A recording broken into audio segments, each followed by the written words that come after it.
우리가 삶을 살아가면서 우리 죄인인 인생이 어떻게 할 수 없는 운명이 무엇이냐면 자기가 죄인인 것을 부정하고 또한 자기가 죄인인 것을 부정하는 삶을 살아가기 마련입니다.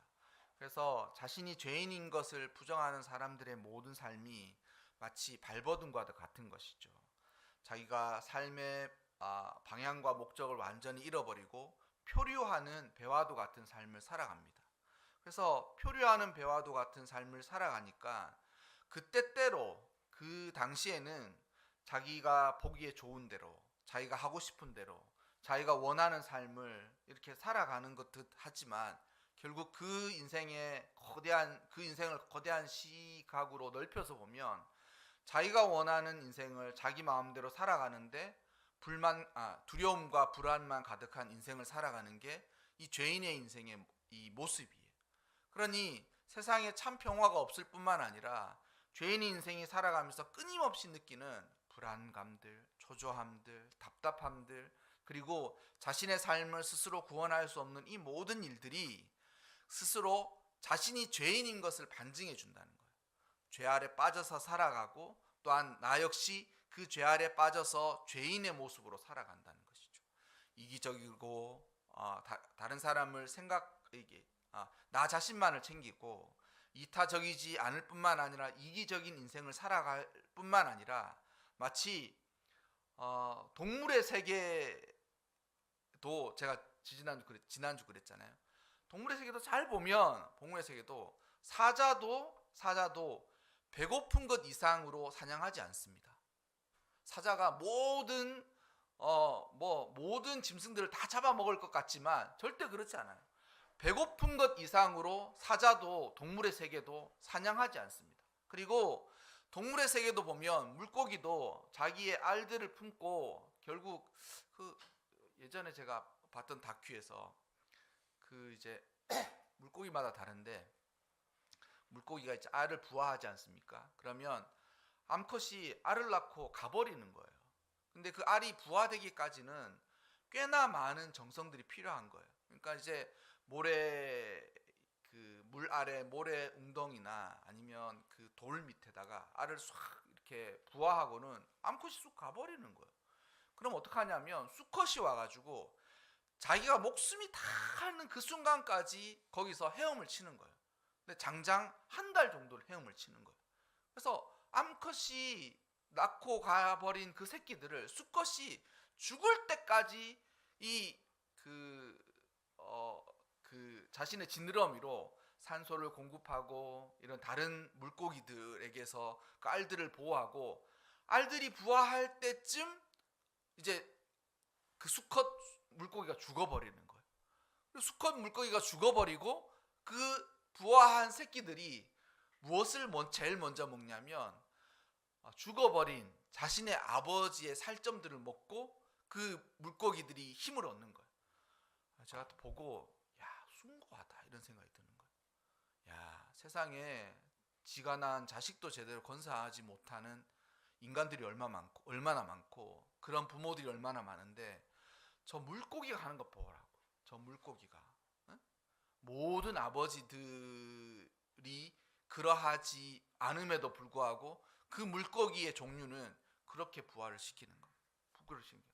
그러니까 우리가 인간이 약육강식이다, 적자생존이다 그러면서 동물의 세계를 비하하거나 동물의 세계가 얼마나 잔인하고 잔혹하고 냉정한 것을 이야기하지만 사람 사는 세상보다 훨씬 질서 있고 조화로울 뿐만 아니라 거기 모든 것들이 그래도 죄 아래 있는 세상임에도 불구하고 하나님의 질서와 순리를 따라서 살아가는데 인간만 그렇지 않은 거예요. 인간만 자기가 마치 하나님인 것인 양 살아가는 것이 하나님이 보실 때 큰 죄인 거예요. 그리고 사람이 누구든지 자기가 죄인인 것을 깨닫지 못하고 살아가다가 성령님께서 오실 때라야 비로소 내가 죄인인 것을 알게 되는 거죠. 아까 전에도 우리가 불렀던 그 고난 주간에 특히 많이 부르던 찬송가는 고난 주간에만 불러야 될 것이 아니라 평생 부르며 살아가야 돼. 평생 나 같은 죄인 살리신 주 은혜 놀라워. 여러분 평생 우리가 그 찬양의 그 원래의 뜻과 의미들을 깊이 생각하며 사람이 죄인인 것을 깨달으면서 살아가요. 그냥 만약 그렇지 않으면 다 마찬가지예요. 죄 아래서 죄악된 세상에서 벗어나려고 발버둥 치지만 절대로 벗어날 수 없는 인간의 운명들을 알 수밖에 없다라는 것이죠. 여러분 우리 모두가 그와 같은 인생임을 깊이 깨달아 성령의 은혜를 받고 꼭 성령의 은혜가 우리를 죄에 대해서 깨닫게 하셔서 죄인임을 알고 또한 세상에 죄가 가득한 것을 깨달으셔야 합니다. 이게 제가 이게 정말 뭐 더 진짜 센 말이 있으면 그렇게 하고 싶은데 우리 모두 이 성령님께서 오셔서 죄에 대하여서 세상을 책망하시는 그 책망들을 모두 깊이 알고 되어져야 할 것입니다. 오늘은 사실 의에 대하여 함께 말씀을 드리려고 하였습니다. 원래 앞에 이 이야기는 의에 대해서 말씀을 하기 위해서 제가 이야기한 건데요. 본문을 보면 성령님께서 오셔서 죄에 대해서도 깨닫게 하시지만 그러니까 거짓되지 않은 참된 의에 대해서도 세상을 책망하시는 거예요. 세상을 어떻게 책망하시느냐? 여기 본문에 나와 있는 이 의가 지금은 우리가 이런 시대를 살아가는 거죠. 저는 발전된 현대를 살아가는 것이 참 좋죠. 뭐 핸드폰만 있으면 뭐 정말 편리한 인생을 살아가지 않습니까? 그리고 핸드폰만 봐도 너무 즐겁고 재밌을 때도 많고 삶이 편리해질 때도 많고 실제로 많은 것들이 현대적으로 와서 현대의 문명화된 세상에서 살면서 또 이렇게 발전된 기계나 여러 가지 문화나 이런 것들을 보면서 다 저는 참 만족스럽습니다. 물론 사람들마다 자신이 어렸을 때가 좋았다라고 생각하는 순간들이 문득 있고 저도 그렇긴 하지만 현대가 그렇게 나쁘지 않다라고 생각을 해요. 근데 그것 중에 가장 그래도 아쉬운 것들 중에 하나가 무엇이냐면 바로 이 의라는 거죠. 왜 이 의를 얘기하냐면 지금 우리가 살아가는 시대에 제가 아쉬운 것은 예전에 아주 오래 전에도 마찬가지지만 제가 시작하는 어린 시절도 마찬가지인 게 뭐냐면 의가 없다는 정직하고 바람직한 그 의가 사라진 세상을 살아가는 거예요. 그래서 그 의가 사라진 세상에서 살아가면서 우리가 느끼는 게 뭐냐면 믿을 수 없다. 세상을 살아가는데 다 믿을 수가 없는 거예요. 어떻게 뭘 믿을 수 없냐? 우리가 지금 사람들이 이렇게 할 것이다 라고 하는 말을 믿을 수가 없어요. 여러분 내가 이 집 사겠습니다 라고 이야기하면 그 집을 살 수 있나요? 현대에서 살아가면서 천만의 말씀이에요. 계약서 쓰고 공증하고 중간에 사람이 붙어서 이거 만약 이 계약을 나중에 파기하면 2배씩 위약금을 묻습니다. 또 위약금 안 묻면 민사적으로 이게 법원에 가서 서로 이렇게 다투고 이러는 거예요. 그러니까 의가 없는 세상을 살아가는 거예요. 바람직하고 정직하고 의로운 세상이 아예 없어진 거예요. 심지어는 요즘도 이제 자주 들어오는 건 뭐냐면 예전에는 당연한 것을 다 당연하게 받아들였거든요. 어떻게 당연하게 받아들였냐면 집안에 아버지가 다 재산을 가지고 있죠. 예전에는 가부장적인 사회니까 아버지가 다 재산을 가지고 있는 거예요. 그리고 그 가지고 있는 재산을 어떻게 나눠줍니까? 큰아이한테 대부분의 재산을 남겨줍니다. 그리고 큰 아들이 아버지의 유업을 이어서 그 재산을 관리할 뿐만 아니라 그 재산에 종속된, 그러니까 아버지가 과수원을 하면 자신의 이제 운명이 재산을 부여받는 순간 자신의 운명이 결정진 거예요. 자기는 과수원직으로. 그리고 아버지가 남겨주신 이 유산을 또 이어가서 그 일들을 함으로 그것을 이어가는 것이죠. 그리고 그것에 대해서 모든 식구들이 합의하는 거예요. 말하지 않아도. 근데 지금 와서 한번 보면 막 아버지가 남겨두신 재산 가지고 싸우는 일도 많고 다투는 일도 많고 그렇지 않습니까? 그러니까 지금 우리가 살아가는 시대는 의의가 없어. 의로움이 없어. 사람의 말은 믿을 수 없고 사람이 하는 행동은 정직하다고 생각할 수 없어. 그러니까 믿을 수 없는 세상을 살아가면서 우리가 많은 장치들을 가지고 살아가는 거예요. 계약서 쓰고 그 사람의 말이 우리가 그 사람 이거 해줄게 라고 이야기하면 막 말을 믿기 이전에 의심부터 하는 거예요. 아 진짜 해줄까? 언제 해줄까? 어떻게 할 건데? 그런데도 사람 마음이 바뀌어버려. 사람 마음이 바뀌어버려. 그리고 그것으로 인하여서 세상에 의가 없는 세상을 살아가는 거예요. 우리나라가 가부장적인 이런 사회의 근간이 되는 것이 조선시대의 유교적인 문화입니다. 근데 이게 조선시대의 유교적인 문화가 가부장적인 폐단도 있었지만 제가 보기에는 그것이 의롭다고 말하기에는 어렵지만 아주 그것을 합당하게 잘 생각하면 굉장히 좋은 것임에도 불구하고 세상이 바뀌고 보니까 그 가부장적이고 이런 유교적인 사회에서 나에게 유리한 것들은 아주 그냥 다 하는 거예요.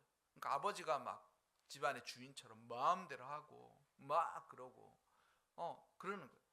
근데 자신이 해야 할 의무는 다 사라져 버린 거예요. 사라져. 그래서 여러분 나중에 아이들도 있지만 나중에 노노 그리고 제가 보기에는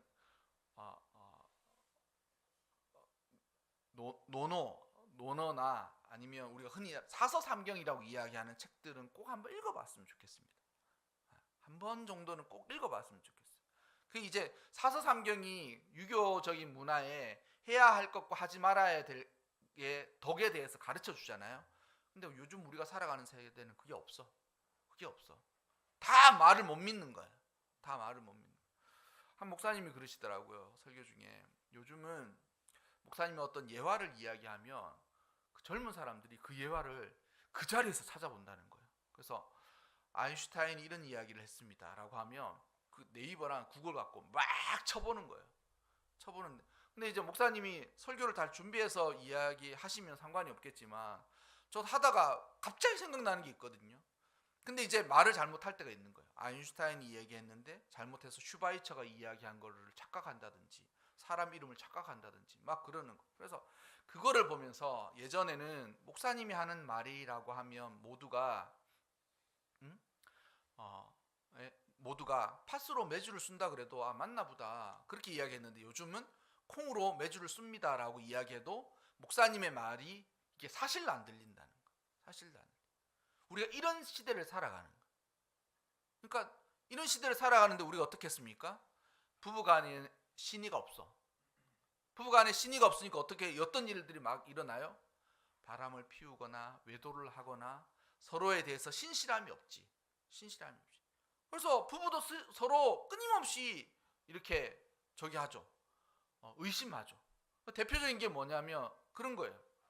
다 알고 부부가 함께 살아면 다 알잖아요. 근데 한 가지 딱 열 수 없는 게 있어요. 뭘 못 열겠어요? 부부가 다 같이 살잖아요. 그러니까 비밀이 없지. 그 사람이 화장품 뭐 쓰는지, 화장실 아침에 가는지 저녁에 가는지 다 알잖아요. 근데 딱 하나 열 수 없는 게 있어요. 뭘 열 수 없을까요? 마음이요. 바보 같은 핸드폰을 못 열어요.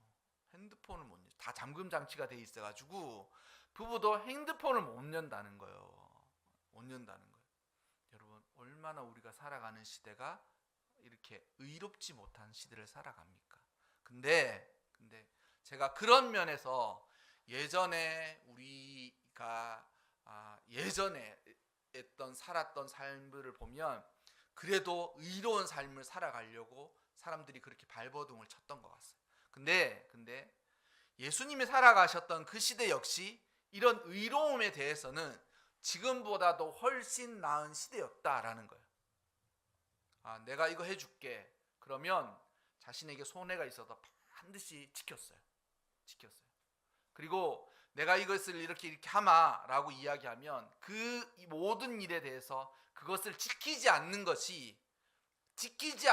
불명예가 지킴으로써 일어나는 손해보다도 훨씬 자기에게 크게 다가오는 거예요. 이해해요? 내가 이거 해줄게 라고 이야기를 했는데 그 이야기를 못 지켜서 아이고 너 약속을 안 지켰구나 이렇게 사람들에게 손가락질 받는 일이 그 약속을 지킴으로 내가 입는 손해보다도 훨씬 크게 다가오는 거예요. 그러니까 이게 제가 이 설교를 할 때마다 느낌이 이게 가슴이 안 다가오는 시대를 살아가고 있기 때문에 얘기를 하면 말이 안 통하는 시대를 살아가는 거예요. 그러니까 여러분 우리가 살아가는 시대는 이제는 이 성경이 쓰여진 이 시대 또는 아니면 우리 어떤 대한민국의 이 문화의 뿌리 깊은 유교 사회의 그 의보다 더 의가 없는 시대를 살아가는 거예요. 자식은 아버지의 말도 믿지 않아. 부부는 신의가 없어. 사회도 어떤 것을 하는 것에 대한 합의가 없어요. 그래서 어떻게 살아가느냐? 다 사람들의 생각에 마음이 어떠냐면 이게 나에게 손해가 되나 이익이 되나 이 생각만 하는 거예요. 이거 하면 나한테 손해가 되나 이익이 되나 이 생각만 하는 거예요. 그러니까 아주 이기적이고 아주 그 자기밖에 모르는 그런 시대를 우리 모두가 살아가는 거예요. 심지어는 거기는 부모와 자식도 없고 부부도 없고 형제도 없고 다 없어. 그리고 어떻게 생각하냐면 이거 지금 나한테 좋은 거야 나쁜 거야만 생각하고 이거 지금 나한테 하면 손해가 되는 거야 이득이 되는 거야만 살아가는 시대를 살아가는 거예요. 그러니 저주를 하나 그와 같은 시대를 살아가는 사람들에게 내려지는 저주가 무엇이겠습니까? 네가 인생이 가장 어려운 시대에 아무도 너를 도와주지 않을 거야. 그게 저주인 거예요.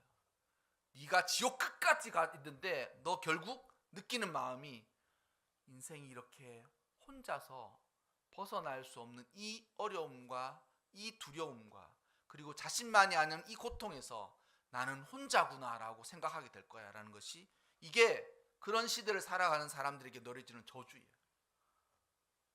저주라는 거예요. 여러분 얼마나 무섭습니까? 얼마나 무서워요. 근데 여러분 그런 시대에 주님이 우리를 위해서 하신 일이 의로우심이야. 예수님이 우리를 위해서 구원을 하시고자라고 하실 때에 우리가 아니에요. 우리 전체를 묵등거려서 n분의 1씩 우리가 하나씩 나누어 가진 게 아니에요. 그렇게 생각하는 사람 아직 여전히 주님 못 만난 거예요. 예수님 아까 전에 제가 기도했을 때도 마찬가지였지만 나를 위해 오신 거예요. 나 한 사람을 위해 주님께서 온전히 오신 거예요. 그리고 나 한 사람을 위해서 십자가에 온전히 매달려서 물과 피를 다 흘리신 거예요. 그게 예수님의 의라는 거예요. 근데 그때 내 모습이 어떠느냐? 죄인 그 자체야. 그리고 이게 우리 자식 키울 때 그러잖아요. 부모가 자식을 키울 때 그게 숭고한 사랑 같이 보이죠. 근데 여러분 저도 부모고 자식을 키우지 않습니까?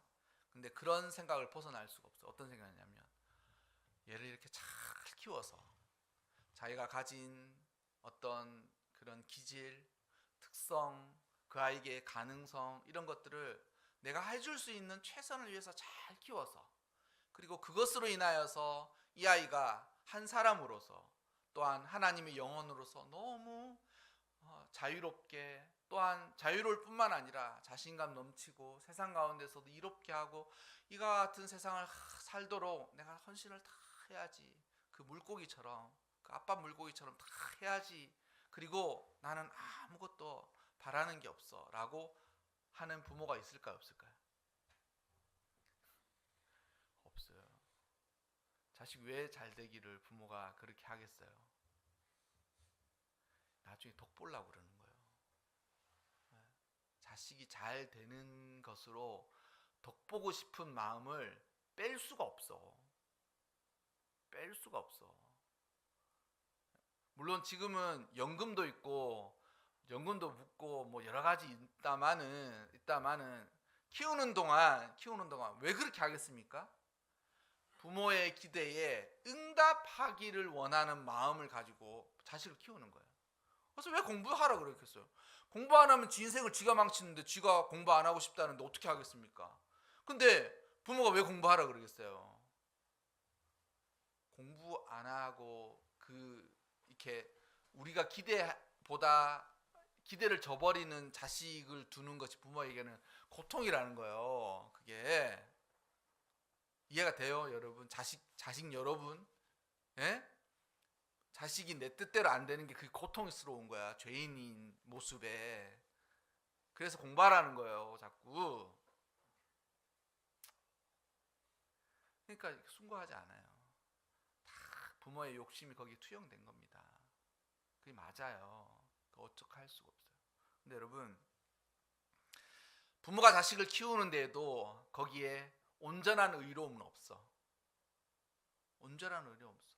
그래, 네가 그렇게 인생을 살기 원하니? 그래, 아빠는 너 좋다. 네가 그렇게 살고 싶은 인생을 아빠가 열심히 도와줄게. 아빠는 너한테 바라는 게 하나도 없어. 네가 어떤 그릇을 가졌든지 그 그릇에 맞는 삶을 막 살아가면서 자유롭고 또한 세상으로부터 당당할 뿐만 아니라 네가 가진 가능성을 막 펼치면서 너 한 사람이 온전한 인간으로서 살아가는 게 아버지의 기쁨이야 라고 부모가 말할 부모가 없다는 거예요. 없다는 거예요. 부모가 자식을 키우는데도 그런 온전한 의로움이 없어. 다 부모가 잘 돼서 내가 좋으니까 부모가 자녀에게 그렇게 공부하라고 하는 거예요. 1등 해라. 봐라, 손흥민 아빠 봐라. 얼마나 자랑스럽겠냐. 손흥민 아빠가 지금 제일 우리나라에서는 손흥민 아빠가 제일 지금 부러운 부모 아니에요? 네? 그러지 않겠습니까? 네? 그렇지 않아요? 네, 여러분. 예수님이 우리를 위해 죽으실 때 우리가 아직 죄인 되었을 때 아무런 가치가 없어. 그리고 예수님이 십자가에 달려 돌아가시고 나서는 분명히 좋아지겠지. 내가 십자가에 달려서 죽고 나면 제가 정말 가슴을 쥐어 뜯으면서 나를 위해서 예수님이 십자가에 달려 돌아가셨나 보다라고 회개할 거야 라고 생각하셨냐면 생각 안 하셨어요. 내가 십자가에 죽으면 애가 가슴을 찢으면서 나중에 십자가 밑에서 예수님 잘못했다고, 예수님 나의 죄 때문에 예수님 돌아가셨군요 라고 막 울면서 내가 어떻게 이 죄인이 정말 이제 예수님 때문에 내가 변화된 삶을 살겠다라는 가능성이 1도 없어. 0이야. 그럼에도 불구하고 예수님이 죄인 대신 우리를 위해 아직 여전히 죄인인 우리를 위해 예수님께서 자기 자신을 십자가에 다 내어주신 거예요. 나를 위해 그렇게 하신 거예요. 그러니까 나 같은 죄인이 맞은 거예요, 여러분. 나 같은 죄인을 위해 주님께서 십자가에 지신 게 다 맞는 거예요. 맞는 거예요. 그래서 하나님은 예수 그리스도를 우리를 위하여 죽게 하심으로 하나님이 우리를 얼마만큼 사랑하시는지에 대한 자기의 사랑을 확증하셨다라고 로마서에 나와 있어요. 그건 뭐냐면 성경에도 진실된 사랑에 대해서 나오는데 그 진실된 사랑이 예수님이 하신 말씀 중에 사람이 한 친구를 진실로 사랑하는 그 사랑이 어떤 거냐라고 이야기하실 때 예수님이 그렇게 이야기했어요. 친구를 위하여 자기의 목숨을 버리면 이보다 더 큰 사랑은 없다. 그러한 친구는 진짜 친구다. 진짜 친구. 그러니까 하나님이 어떻게 하셨어요? 예수님과 한 몸이셨거든요. 근데 자신의 한 몸이신 예수님, 우리가 흔히 하나님의 아들이라고 얘기하시는 그 예수님 한 몸이셨는데 자신의 한 몸이신 예수님을 죽음에 내어주신 거예요. 그러니까 하나님이 그걸 보여주신 거예요. 자기 친구를 위해서 자기의 목숨을 내어버리는 것을 하나님이 보여주신 거예요. 근데 심지어는 예수님이 그 위해 살릴 가치가 아무것도 없는 그와 같은 인간인 나를 위해 십자가에 달려 돌아가신 거죠. 이게 성경이 말하는 하나님의 의예요. 예수님 하나님의 의로우심이라는 거죠. 여러분 세상에 속한 모든 의로움은 다 거짓된 의입니다. 그리고 아무런 대가와 아무런 어떤 기대 없이 오로지 모든 것을 주심으로 이루신 이 참된 의는 이와 같은 것밖에 없다라는 거예요. 이와 같은 것. 여러분, 인간은 도저히 알 수가 없는 그 경지이긴 해요. 그러나 성령님께서 오셔서 하나님 행하신 그 모든 일들을 또한 그것이 어떻게 거짓되지 않고 세상에는 속하지 않은 의이신 것을 가르쳐 주시는 거예요. 그렇게 죄인 것을 우리를 그렇게 하셨구나라고 한다는 거죠. 여러분, 고난주간이잖아요. 고난주간이지만 우리 평생을 살아가면서 이 하나님이 행하신 의로우심과 예수 그리스도께서 이루신 이 의로우심을 우리가 살면서 살아가는 거예요. 그래서 세상에는 참된 평화만 없을 뿐만 아니라 참된 의로우심도 없어. 그래서 이제 뭐 삶을 살아가면 어른들은 당연히 인정하시겠지만 세상에 믿을 수 있는 사람의 말이 없고 세상에 신뢰할 수 없는 인간이 없고, 인간은 자기 자신만을 위한 아주 이기적일 뿐만 아니라 자기 자신만을 위해서 살아가는 개인적일 뿐만 아니라 그 자기 자신을 위해서는 다른 사람이 죽든 세상이 어떻게 되든 아무런 상관이 없는 죄인인 것을 깨닫게 되는 거예요. 그리고 아무도 거기서 벗어날 수가 없어. 사랑하는 사람들 사랑해보세요. 나중에 그 사람 나를 온전히 신뢰하지 못하는 때가 종종 있어요. 부모님 왜 이혼하겠어요? 한때는 열렬히 사랑했어요. 그 사람들이. 네? 지금은 형제와 이렇게 함께 살아가지만 어느 순간 나한테 불리하고 나한테 유리하지 못하는 손해가 끼치는 되는 일이 딱 생기는 순간 인간 마음 안에 내면에 도사리고 있는 아주 사악한 죄가 확 올라와가지고 자기 자신만을 위해서 살아가는 게 인생이에요. 그리고 그런 인생에서 살아갈 수 있는 유일한 방법이라는 게 열심히 해가지고 공부 많이 하고 1등 하는 것밖에 없어라고 생각하면서 막 그렇게 달려가는 거예요. 물론 그 중에 1등이 있긴 있겠죠. 근데 그 1등도 행복할 수 있을까요? 절대 그런 일 없습니다. 오로지 이 하나님의 은혜 안에서 이루어지신 이 의로우심만이 하나님이시고 예수님이 우리를 위해서 행하신 것이 얼마나 놀라운 일이시며 그 은혜 안에서만이 우리도 그분을 따라갈 수가 있어요.